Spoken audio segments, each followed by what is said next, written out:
پر هر شعور ته د تسکین خبره کیږي پر هر شعور ته د تسکین خبره کیږي د زهر په ماحول کې د غبین خبره کیږي.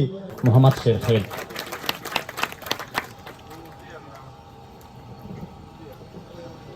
اول خو دلته ناستو میلمنو د علاقې والو بار نه راغلو شاعرانو قدرمنو مشرانو عزیزانو السلام علیکم.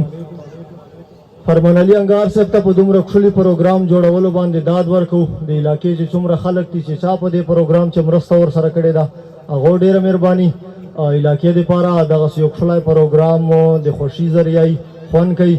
لږکي د سړي توجه بدله سي حالات داسې دي چې خپله یې سره وینو.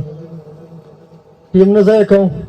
اقبال مومند صاحب ول 2 شعرونه بیا به د ایغان آباد فاروق اباخیل صاحب ول یو څو شعرونه ترنم کوم. پر هر شعور ته د تسکین خبره کیږي پر هر شعور ته د تسکین خبره کیږي د زهر په ماحول کې د غبین خبره کیږي او په سیر پيو کې سیر وبې خرڅ کړي او وای ماخام منځنه پس په د یقین خبره کیږي. ډېره مننه. په سیر پيو کې سیر وبې خرڅ کړي او وای ماخام منځنه پس په د یقین خبره کیږي. مننه.